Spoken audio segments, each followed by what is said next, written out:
오늘 이 말씀 가지고 하나님의 본심을 믿어야 합니다. 하나님의 본심을 믿어야 합니다. 하는 말씀으로 여러분들과 말씀을 나누고 기도하는 시간을 가지고자 합니다. 한번 따라서 하십시다. 하나님의 본심을 믿어야 합니다. 그럼 하나님의 진심, 하나님의 마음, 이거 믿으십니까? 믿는데 우리가 왜 그렇게 조금만 어려우면 하나님이 나를 버리셨나, 잊으셨나, 기도를 들으시나 안 들으시나, 우리 왜 그럴까요? 하나님의 마음을 믿는다, 하나님의 본심을 안다 그러면서도 참 우리가 말하는 걸 보면 진짜 믿는지 좀 궁금할 때가 있습니다.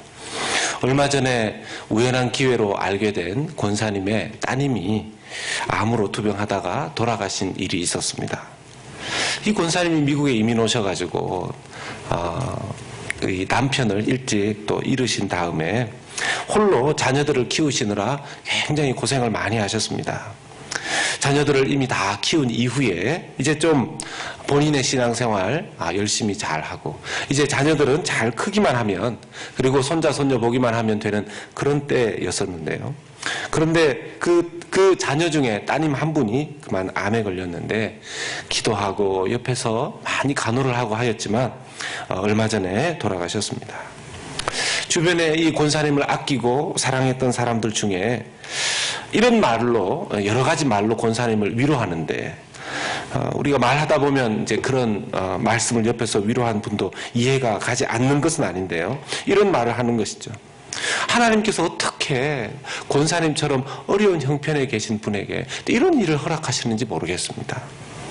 정말 하나님이 살아 계신다면 이런 일이 왜 일어나는지 이해할 수가 없습니다. 그런데 이 권사님이 이 이야기를 듣고 무슨 큰일 날 소리를 하느냐.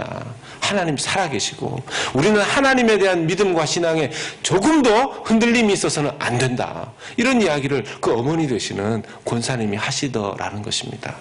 참 놀라운 믿음의 고백이 아닐 수가 없죠.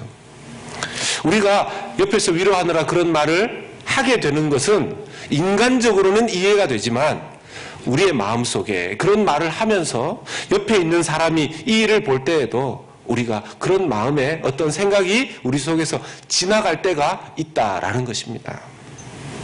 이 땅에서 이해할 수 없는 일들이 참 많지요. 하나님이 선택하셨다는 이스라엘, 그 이스라엘이 어려움을 겪다가 나중에 결국 바벨론 왕국의 손에 의해서 패망하게 됩니다. 왕과 신하들은 잡혀가고 백성들도 많이 죽습니다. 잠깐 동안, 잠깐이라 그래도 한 3년 동안 바벨론에 막 저항을 하면서 해봤지만 소용이 없고 백성들의 형편은 점점 더 어려워졌었습니다. 그 와중에 선지자 예레미야가, 바로 이 예레미야 애가 이 슬프고도 우울한 기도자, 기도이기도 하고 노래이기도 하고 신앙의 고백이기도 한 이 노래를 지어 하나님 앞에 올려드렸고, 하나님께서는 이 예레미야 애가의 내용을 기록되어서 우리에게 말씀으로 남기게끔 하셨습니다. 사실 이 이스라엘이, 하나님의 선택된 백성 이스라엘이 다른 나라의 손에 의해서 패망을 하게 되고 비참한 죽음으로 많은 사람들이 죽기도 하고 나라를 빼앗기는 이 일은 이스라엘 스스로가 자초한 일입니다.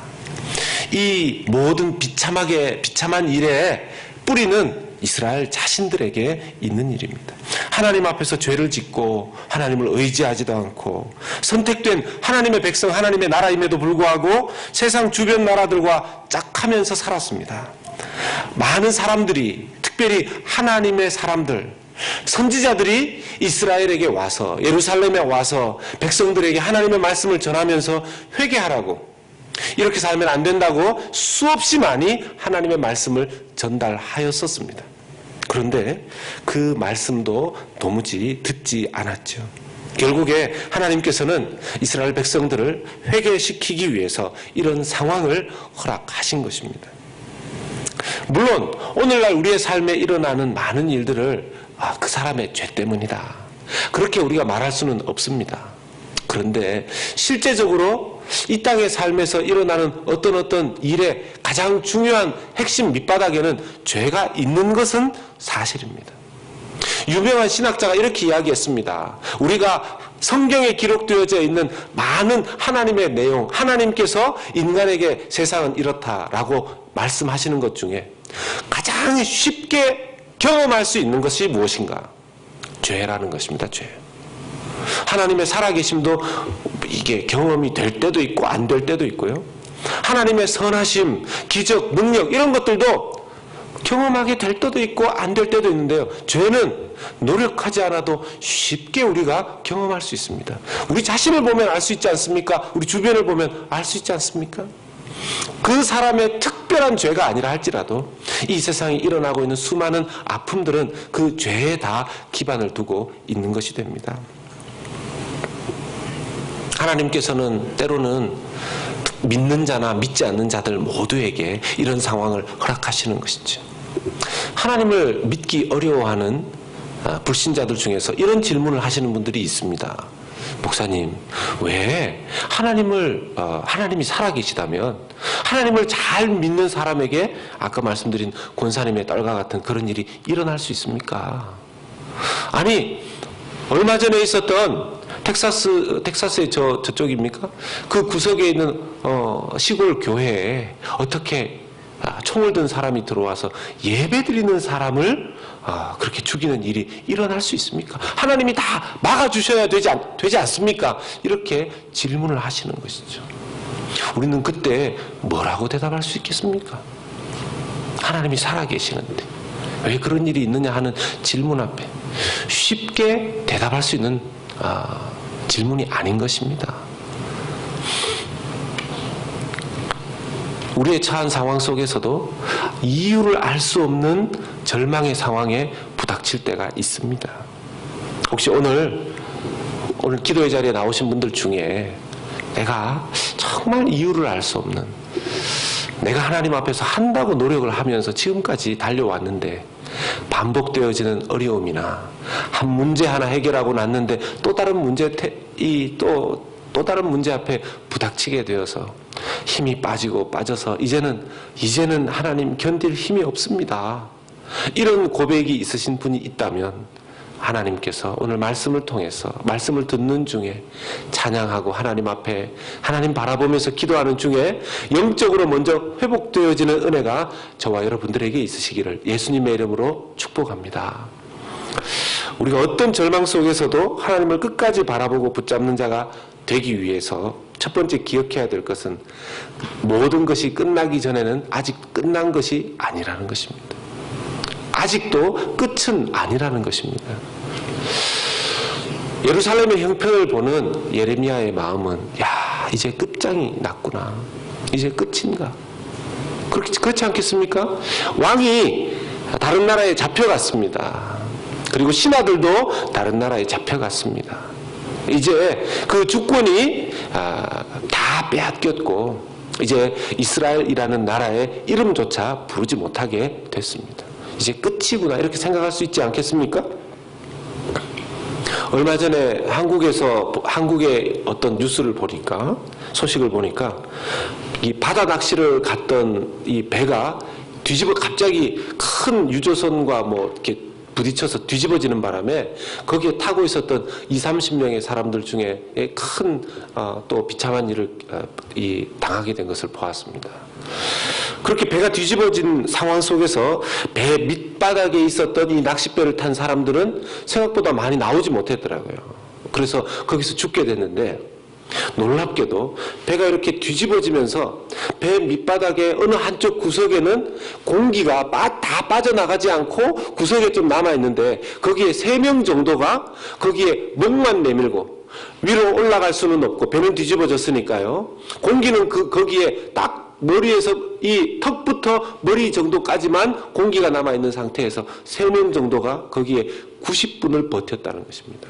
이른바 에어포켓이라는 것이 이 뒤집어진 배 안에 형성이 되어서 해양구조대가 자기들을 구조하러 올 때까지 90분을 거기서 버텼답니다.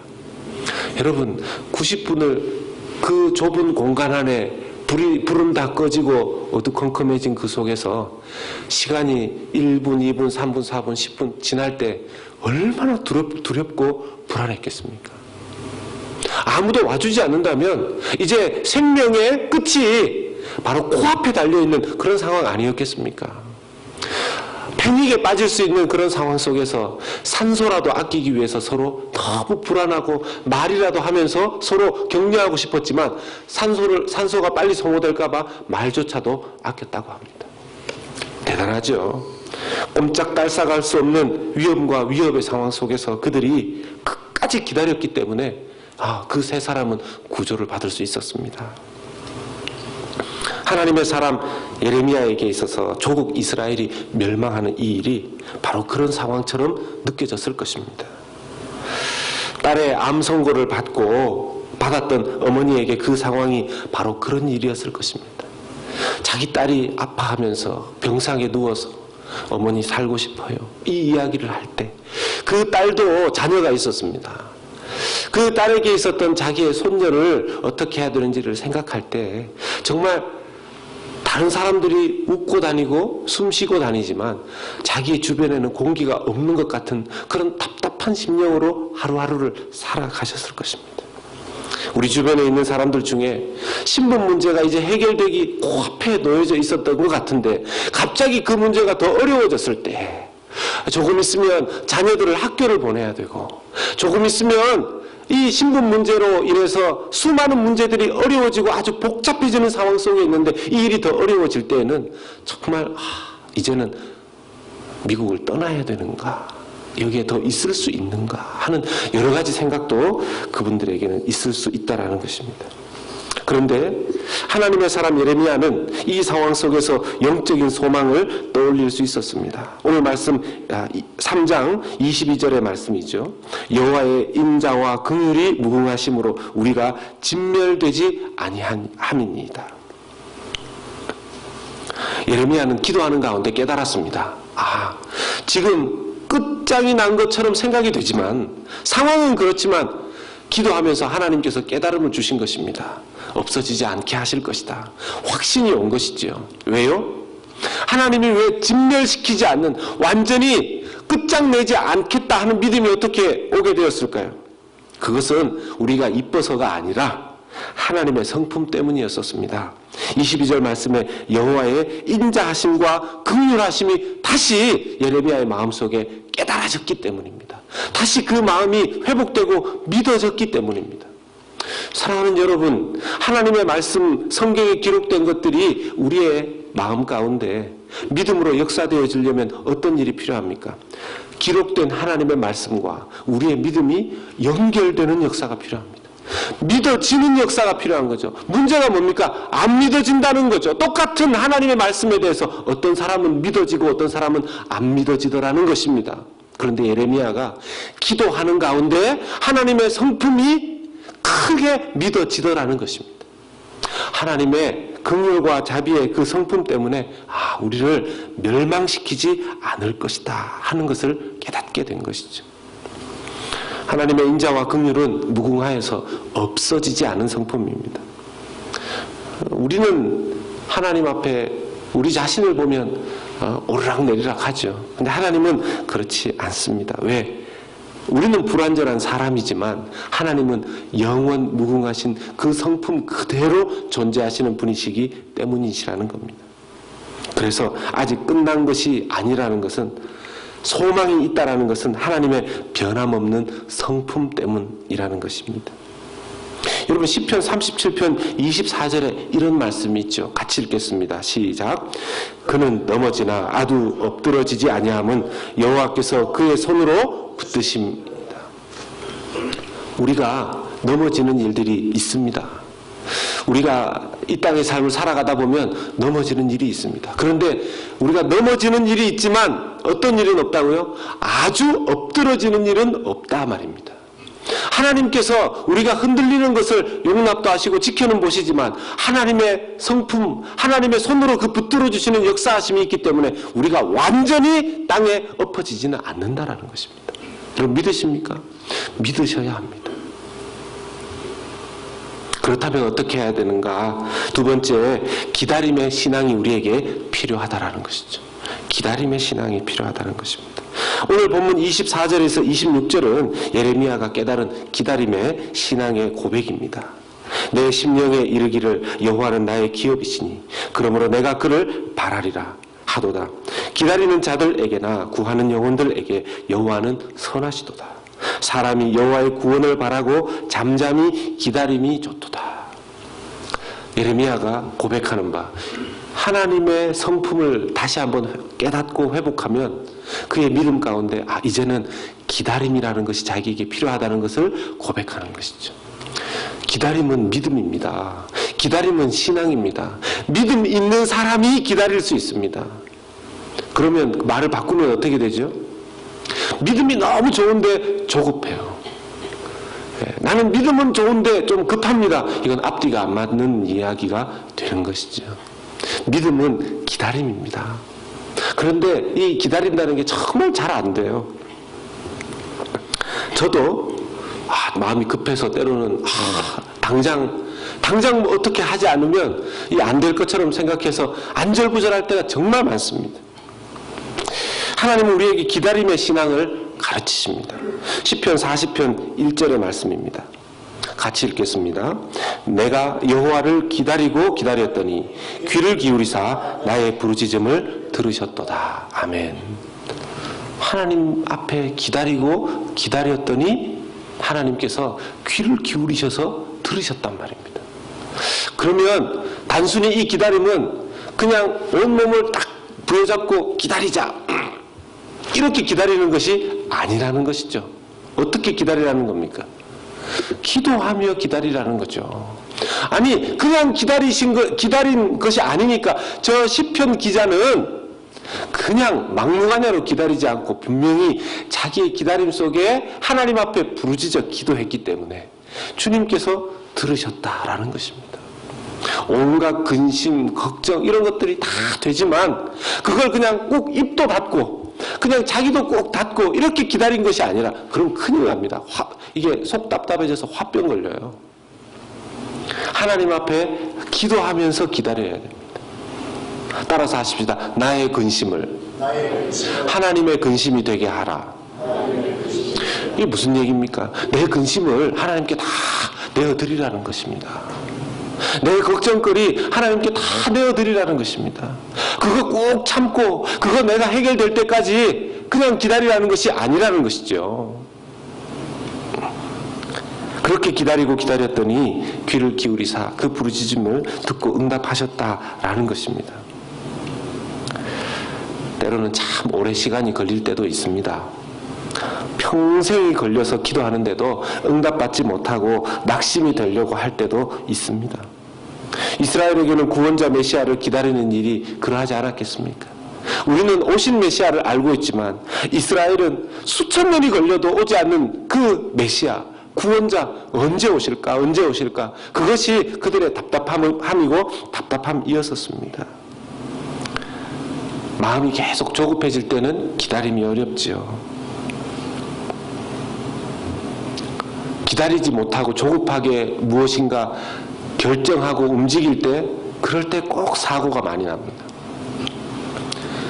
저 역시 좀 보면 저 오늘 오면서 교통사고 이야기를 좀 하면서 왔는데 제가 보니까 저희 집에서는 교통사고를 제일 많이 낸 사람이 저더라고요. 그런데 언제 그런 사고가 났는가 보니까 제가 마음이 거의 급할 때였었어요.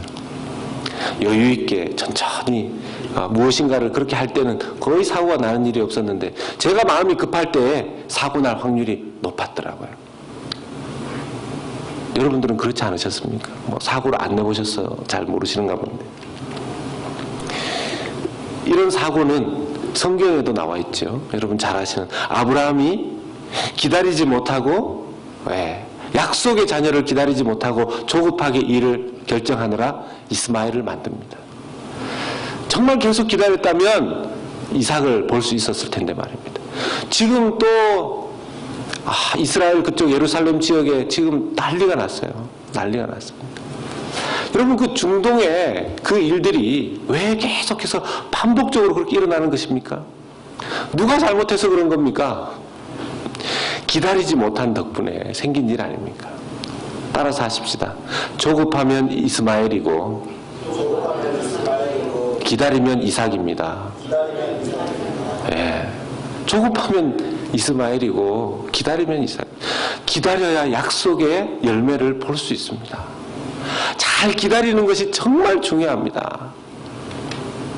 기다리는 것이 훈련입니다. 훈련. 그래서 27절에서 30절 말씀 보면 하나님께서 기다림의 훈련을 어떻게 해야 되는가 하는 힌트를 말씀 속에서 주십니다. 27절에 사람은 젊었을 때 멍에를 매는 것이 좋으니 혼자 앉아서 잠잠할 것은 주께서 그것을 그에게 메우셨습니다. 그대의 입을 땅에 티끌에 댈지어다. 혹시 소망이 있을지로다. 자기를 치는 자에게 뺨을 돌려대어 치욕으로 배불릴지어다. 무슨 말씀일까요? 젊었을 때 멍에를 매는 것이 좋다. 예레미야가 직접 경험한 것입니다. 하나님께서 미리 자신의 젊었을 때에 훈련을 시켜주신 것입니다. 여러분, 성경에 나오는 선지자 중에서 참 고난을 많이 겪은 자, 고난을 치욕스럽게도 겪은 사람, 선지자 중에 한 사람이 예레미야였었습니다. 이 예레미야는 젊을 때부터 멍에를 짊어진 사람이었었죠. 그러니 예레미야가 젊었을 때 선지자 때부터 그 멍에를 진 훈련 덕분에 예루살렘, 이스라엘 자신의 나라가 망한 이 상황 속에서도 다른 사람들은 다 낙심해서 엎어졌다면 예레미야는 기도하면서 다시 소망을 세워 일으킨다라는 것입니다. 그걸 예레미야가 깨달은 거죠. 한국의 속담에 젊었을 때 고생은 젊었을 때 사서도 한다, 이런 말이 있지 않습니까? 그런 말인 즉슨 이 훈련을 우리에게 말씀하시는 겁니다. 힘 있을 때 고난이 유익하다라는 것이죠. 젊은 사람들에게 이 말씀에 나온 것처럼 젊었을 때 멍에를 매는 것이 좋다. 그러니까 나는 나이가 들었는데도 아직까지 고생이 있는데요. 예, 여기서 말하는 젊었을 때 고난의 멍에를 매게 한다라는 것은 육신의 나이로만 젊은 사람들을 의미하는 것은 아닙니다.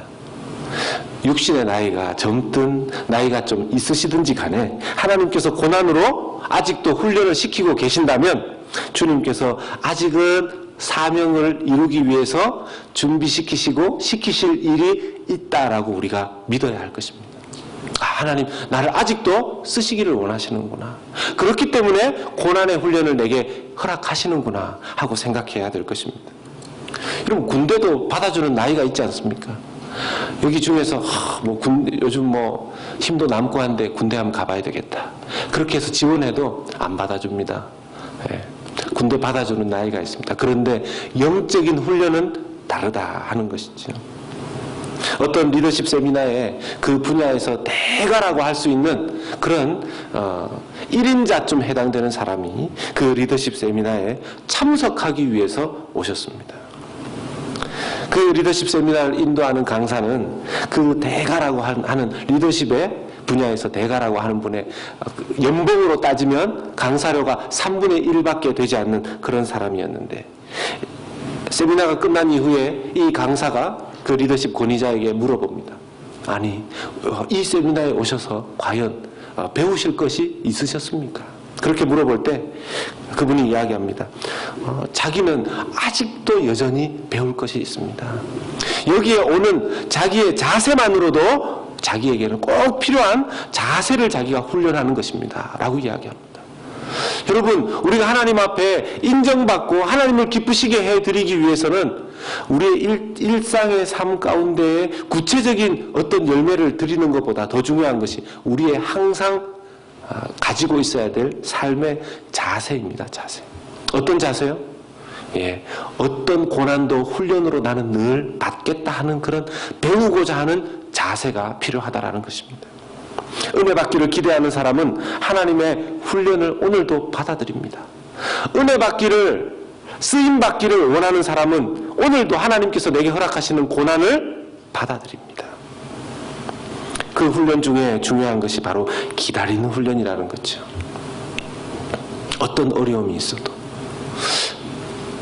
이 명견이라고 할 수 있는 명견 중에서 훈련되어진 명견들을 보면 아무리 이 개가 배가 고파도 배가 고파도, 사냥터에 가서 배가 고파도 정말 종이 좋은 명견으로 훈련 잘 되어진 그런 사냥개들은 주인의 허락이 떨어지기 전까지는 아무리 배가 고프고 목이 말라도 움직이지 않는다 그럽니다. 주인이 사냥감을 딱 사냥해서 그 앞에 딱 떨어져서 그 사냥감을 떨어진 사냥감 새나 이런 것들을 물어오기는 해도, 아니면 그 위치에 가서 그 주인을 기다리기는 해도 신호가 떨어지기 전까지는 절대로 그 사냥감에 입을 대지 않는다 그래요.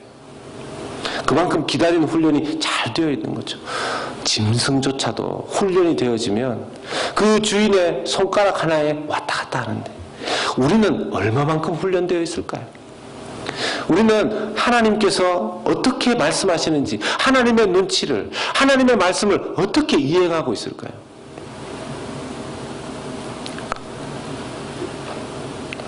이 훈련이 제대로 되어 있지 않으면요, 자기도 모르게 조급함과 성급함이 나옵니다.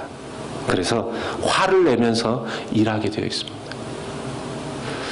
화를 내면서 일하면요, 애꿎은 고양이와 강아지만 고생하는 일들이 있습니다. 무슨 뜻입니까? 직장에서 스트레스 받고 온 아버지가 집에 와가지고 괜히 왔다 갔다 하는 아들에게 딸에게 한마디 하고 퍼부으면 그 애들은 또 어디 풀 데가 없으니까 자기도 스트레스 받아서 휙 지나가던 강아지나 고양이를 발로 뻥 차니까 고양이는 억울하게, 강아지는 억울하게 내가 왜 맞는지도 모르고 맞는 일이 생긴다는 것이죠. 악순환 되는 거죠. 조급하고 화내서 일하게 되면 그런 일은 우리의 삶 속에 일어나게 되는 것입니다. 누군가가 불편해지는 것이죠. 반대로 또 자기가 마땅히 해야 될 만큼의 일을 하면서 기다리지 않는 사람, 포기하고 낙심해버리면요, 자꾸만 부정적이 되어버립니다. 무기력해지죠. 우리는 소망으로 기다릴 줄 알아야 할 것입니다.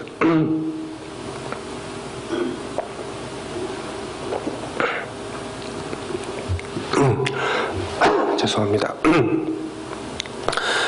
예수님은 좀 덥지 않습니까? 히터를 좀 조절해 주시죠.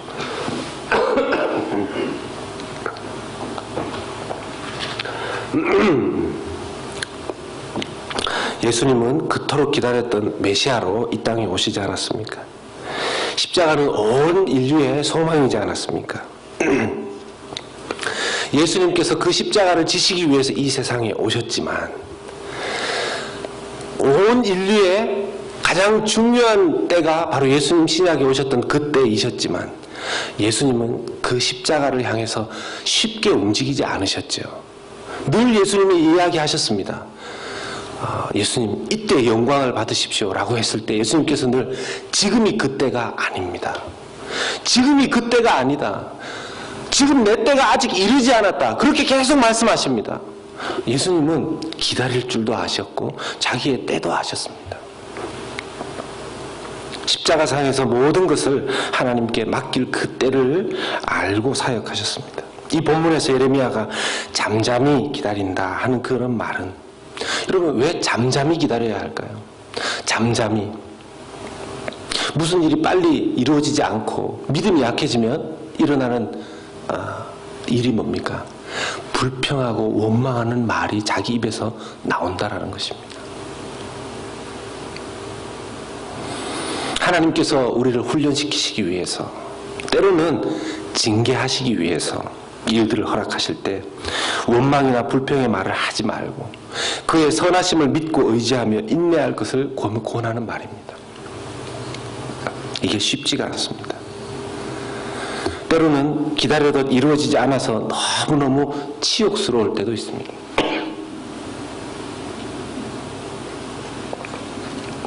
제가 아는 한 분이 비즈니스를 하시는데 자기는 믿음으로 그래도 비즈니스를 하려고 애를 많이 쓰시는데 자기 함께 일을 하는 라이벌이 되는 비즈니스 하시는 분을 보니까 그분은 수단과 방법을 가리지 않고 이 사업을 하는데 그 사람은 너무 사업이 잘 된다는 거예요. 그런데 자기는 기도하면서 일을 하려고 하는데 잘 안 된다는 것이죠. 근데 이게 시간이 지나가니까 처음에는 견딜 수 있었는데 이게 시간이 지나가면서 하나님이 이렇게 열심히 일하고 애를 쓰면 좀 풀어주시고 잘 되게 하시면 좋겠는데 잘 안 되니까 자기가 치욕스럽다는 겁니다. 화가 분노가 일어난다는 거예요. 그럴 때 우리의 대적들의 소리가 우리에게 이렇게 막 들리는 것 같습니다. 시편 42편 10절의 말씀에 같이 읽겠습니다. 내 뼈를 찌르는 칼같이 내 대적이 나를 비방하여 늘 내게 말하기를 내 하나님이 어디 있느냐. 옆에서 이야기하는 것 같지 않습니까? 내 하나님이 어디 있느냐? 당신의 하나님이 어디 있느냐? 오늘 이 말씀처럼 마치 우리의 보이지 않게 우리의 뺨을 때리는 것처럼 느껴지기도 합니다. 그러나 이때에도 우리가 잠잠히 기다려야 한다는 것이죠. 이것이 신앙입니다. 아무 일도 없어서가 아니라 이러한 상황 속에서 하나님을 믿고 잠잠히 바라는 것. 이게 잘 안 될 때가 있죠. 저도 오래 기도도 하고 기다리기도 하고 했는데 일이 어려워질 때 잠을 이루지 못할 때도 있습니다. 잠을 이루지 못할 때도 있습니다. 그런데 그때 조심하면서 기다려야 되는 것은 잠잠하면서 기다릴 줄 알아야 된다는 것이죠. 마지막으로 세 번째는 하나님의 진심을 믿어야 한다는 것입니다. 오늘 말씀 3장 33절은 참 묘한 말씀을 하고 계시죠. 예레미야가 3장 33절 말씀 같이 읽겠습니다. 주께서 인생으로 고생하게 하시며 근심하게 하심은 본심이 아니시로다. 아니, 인생으로 고생하게 하시는 것이 고생하게 하시고 근심하게 하시는 것이 본심이 아니시면 안 하시면 되잖아요. 네. 아니, 그게 본심이 아니시면 안 하시면 되잖아요. 그럼 왜 하셔가지고 우리로 하여금 헷갈리게 하시냐 하는 거 아니겠습니까? 병 주고 약 주시는 것도 아니고 주님께서 우리에게 허락하신 이 번뇌와 고생의 이유가 무엇이냐 하는 것이죠.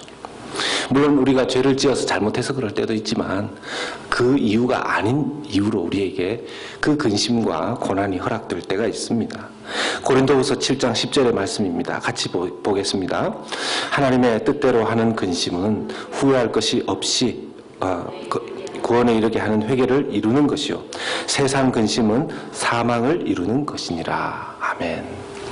하나님의 뜻대로 하나님의 뜻 안에서 하는 그 근심은 후회할 것이 없는 하나님의 구원에 이르게 하는 어떤 우리를 회개시켜서 우리를 더 온전케 하시는 하나님의 뜻이 있다라는 것입니다. 그러나 세상 것들을 가지고 근심하는 것은 그거는 사망에 이르게 하는 근심이라는 것이죠. 온전한 구원을 위해서 하나님이 하실 때가 있다라는 겁니다. 의심이 많아서 하나님 정말 우리를 잘 인도해 주실 수 있을까? 저도 그런 이 마음에 빠질 때가 있었습니다. 뭐 지금도 그럴 때가 가끔씩 있지만 참 그런 마음이 많이 들었을 때 저의 앞으로의 진로와 앞길을 생각해 보면서 참 하나님께서 나를 어떻게 인도하실까? 인도하실 수 있으실까? 잘 모르겠습니다 하면서 근심 속에 있을 때 제가 한 선배 목사님을 만났는데 그때 그 선배 목사님께서 이렇게 말씀하셨어요. 김 목사님, 하나님을 믿어드리세요. 하나님을 믿어드리세요.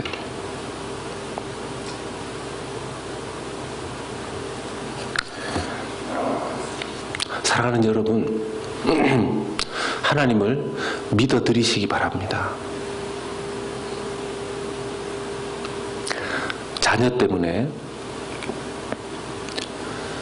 과연 저 자녀가 언제쯤 바뀔까? 아내, 또 남편, 보통 아내보다는 남편의 신앙 때문에 고민하시는 이 배우자들이죠. 언제 변할까?